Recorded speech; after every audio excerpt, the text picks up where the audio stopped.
Hello, this is part 3 of Inner Habits of Thinking when it comes to body, food, weight, and eating. And a lot of times I work with people who how they have subconscious patterns about their inner world and their self.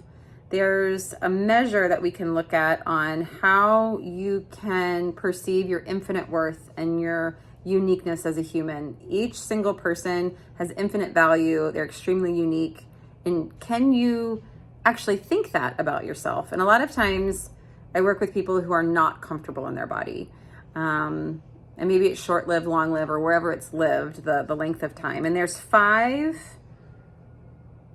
categories that can really alter your worth, or the worth that you place on yourself, meaning there's conditions. When in reality, you have unconditional worth, because if you're watching this, you're a human. All humans have unconditional worth.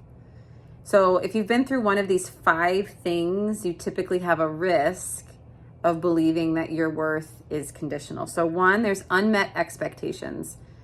And sometimes they're loud or quiet, but there's this expectation that you're never going to meet or it's unmet. 2, you compare to other people. That comparison can also be who you were previously.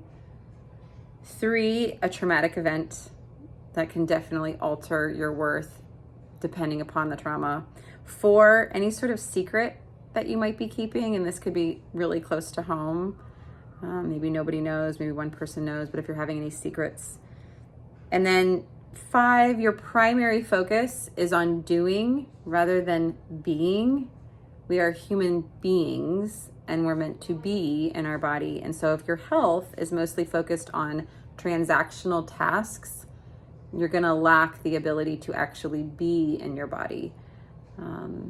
So one of those 5, and you might have all 5, you might have 1 or 2 or 3, they tend to create conditions where now your worth is conditional. If that's you, keep watching and some content. Maybe I can have some content that can help follow along. If not, I have the ability to work with anybody across the nation and a complimentary just assessment. You can take it yourself and then it's just yours, or you can reach out and we can go over it. But if not, follow along, subscribe. Thanks for being here. Okay, bye.